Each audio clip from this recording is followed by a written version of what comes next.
අපි තේ සම්බන්ධයෙන් ලෝකේ ප්‍රථම වතාවට තේ සම්බන්ධයෙන් අපි ලික්විඩ් ටී එකක් හැදුවා. ඒ හදන හේතුව තමයි සාමාන්‍ය ඕනම එක්ස්ට්‍රැක්ට් එකක් යම්කිසි සෙල්සියස් අංශක 100කට එහා ප්‍රමාණයකදී අපි ඒක සකස් කරලා පානයක් විදිහට ගත්තොත් එහෙම ඒ එක්ස්ට්‍රැක්ට් එක 65%ක් සාමාන්‍ය විනාශ වෙනවා කියලා තමයි සාමාන්‍ය සම්මතය තියෙන්නේ. විද්‍යාත්මක සම්මතය. ඔව් රත් කරද්දී කොහොම වුණත් මේ විනාශයක් වෙනවා සිද්ධ වෙනවා. එතකොට අපිට අපේ දැන් තියෙනවා අපි කියමුකෝ ලංකාවේ තේ කර්මාන්තය කියන්නේ ප්‍රධානම කර්මාන්තයක්. ඒතකොට ඒ කර්මාන්තයේදී වෙන සිද්ධිය තමයි අතරම තාම අපිට පුළුවන්කමක් වෙලා නැහැ මේ වැඩ කරන මිනිස්සුන්ගේ පඩිය හරි ඉහළ තලයකට ගන්න. ඇත්තට තාම වහල් සමාජයක්ද තියෙන්නේ කියන මට්ටමට මේ මිනිස්සු දුක් විඳිනවා. නමුත් වැඩේ තියෙන ව්‍යාපාරයක් විදිහට ගත්තාන් පස්සේ අපි ඒකේ නවතාවයක් නැත්තම් එහෙම නැත්තම් අපි ඒකේ මැජික් එකක් හරිය නැත්තම් ආදායම නිෂ්පාදන ආදායම වැඩි කරගත්තොත් තමයි අපිට මේ මිනිස්සුන්ට දෙන්න පුළුවන් වෙන්නේ වැඩි පඩියක්. එතකොට අපි ප්‍රශ්න වලට උත්තර හොයන්න ඕන ඒ ප්‍රශ්නේ කොතෙන්ද පටන් ගන්න කියලා. ඒතකොට මේ වෙනකොට දැන් අවුරුදු 200ක් වගේ වෙනවා තේ සම්බන්ධව ලංකාවේ ප්‍රචලිත. නමුත් ඒ යට එක්ස්ට්‍රැක්ට් එක පිච්චෙන සිස්ටම් එක තමයි තාම අපේ හැම ෆැක්ටරි එකම වගේ යන්නේ. ග්‍රීන් ටී කන්සෙප්ට් එකක් තියෙනවා. නමුත් ඉන්ඩස්ට්‍රියල් ලෙවල් එකේ අපිට මිනිස්සු සාම්ප්‍රදායික ක්‍රමයෙන් තමයි යන්නේ. එතකොට අපි මේකෙදී අපි කරලා තියෙන්නේ මේ වතුර කියන එක මම කිව්වා ප්‍රබල වතුර එකක් මේක. මේ වතුර එකේදී පුළුවන් අපි එක්ස්ට්‍රැක්ට් එක 65% විනාශ වෙනවා කියලා කිව්වනේ මේ කොළම දෙයක් අර ලොකු උෂ්ණත්වයකට යෑමේදී.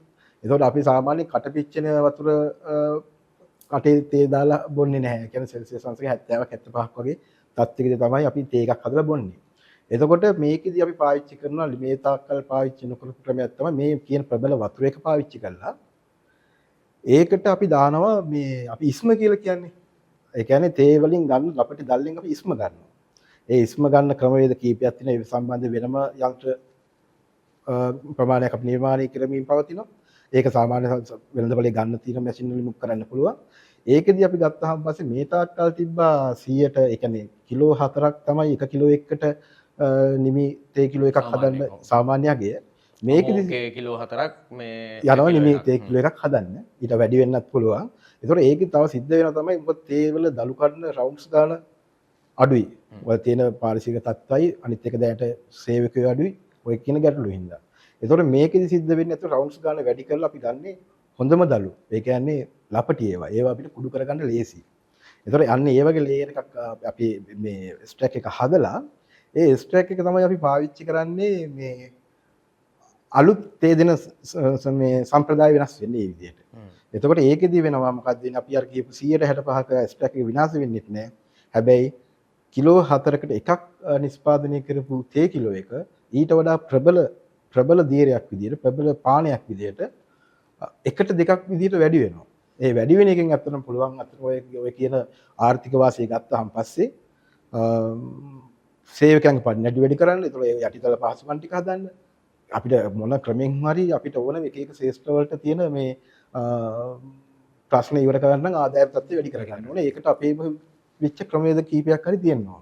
ඒතකොට ඒ සම්බන්ධයෙන් මේ වතුර එක තමයි මූලික සිද්ධිය උනේ. ඒ සම්බන්ධයෙන් මම මේ වෙනකොටත් ලංකාවේ රජයේ ආයතන වලට දැනුම් දීලා තියෙනවා. එතකොට මේ වතුර එකෙන් කරන දේ මේ දියර පොල් කිරි.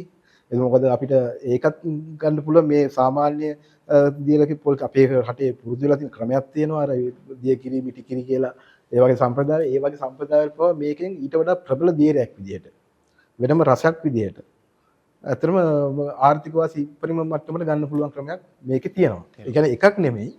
මේක මේ අපි මේ තේ සම්බන්ධව තේ වලින් අපි සෝඩා හදනවා. ඒතකොට තේ වලින් බියර් හදනවා.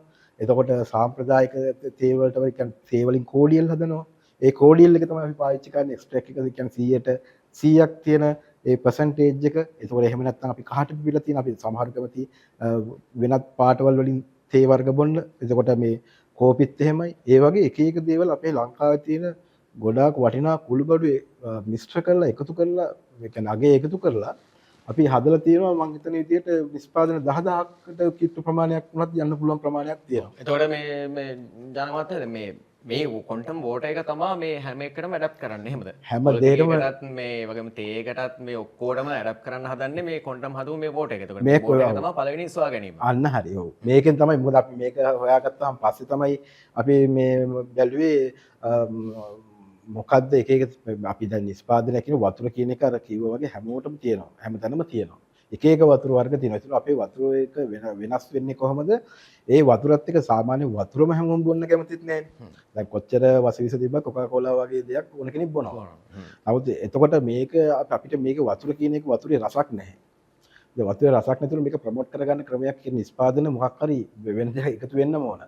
ඒතර ඒ එකතු වෙන මිනිස්සු ගාවට යන්නේ. ඒකදී අපි තෝරාගත්ත ශ්‍රේෂ්ඨ තමයි පොල් කිරි කියන දැයටත් මෑත කාලේ අපි රටේ ප්‍රශ්න තිබ්බේව. එතකොට තේ කියන ශ්‍රේෂ්ඨය හැමදාම වැටලා තියෙන ප්‍රශ්නයක්. එතකොට මේකෙදී අපි කරන්න ඕන අලුත් නිෂ්පාදනයක් කරලා අපිට මේ රටවල දැන් මම ඔය කැනඩාව කියන රටෙත් මේක ප්‍රවර්ධනය කරන්න හිතාගෙන ඉන්නවා. අපේ ගාල්ල කළුතර වතු සංගමයේ තේ අක්කර ලක්ෂයක ප්‍රමාණයක වතු සංගම් කට්ටිය මගෙත් එක්ක එකඟතාවයකටපත් වෙලා තියෙනවා. ගිවිසුම් ගත වෙලා තියෙනවා. ඉතින් ඒගොල්ලන්ගේ දේවල් පව මම ඒ රටවල ප්‍රවර්ධනය කරන්න හදන්නේ මේ අපේ මේ දීලා තියෙන අලුත් කන්සෙප්ට් එක යටතේ තමයි.